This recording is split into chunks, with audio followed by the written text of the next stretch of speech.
পৰিষদ জিন্দাবাদ জিন্দাবাদ জিন্দাবাদ অতুল বৰা জিন্দাবাদ জিন্দাবাদ জিন্দাবাদ।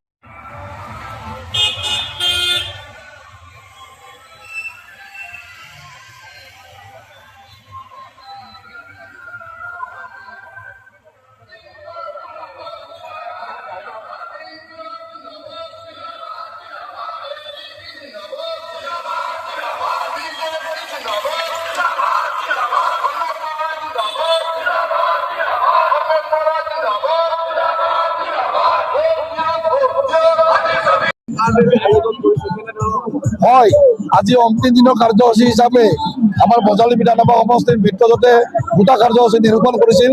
প্ৰতিটা বুথত আমাৰ সমদল চলি আছে। অগপ আৰু বিজেপি কৰ্মকৰ্তাসকল ৰাইজক লৈ প্ৰতিটা বুথত আমাৰ সমদল চলি আছে। আৰু এতিয়া আমাৰ কৰ্মকৰ্তাসকলে নিৰ্বাচন কমিটিয়ে ঠিক কৰিলে যে এটা কাৰ ৰেলী, আৰু এই কাৰ ৰেলীত যাম। ৰাইজৰ ঘৰে ঘৰে গ'লো, ৰাইজৰ বিপুল উৎসাহ। ইয়াত কোনো শংকা নাই, কোনো বাধা নাই, কোনো প্ৰতিদ্বন্দ্বী নাই, বজালীত কোনো প্ৰত্যাহ্বান নাই।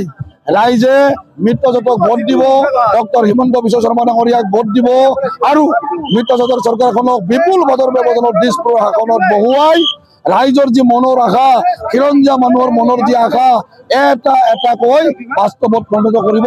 আৰু সেইকাৰণে ৰাইজৰ আজি বিপুল উৎসাহ, ৰাইজৰ বিপুল হেঁপাহ।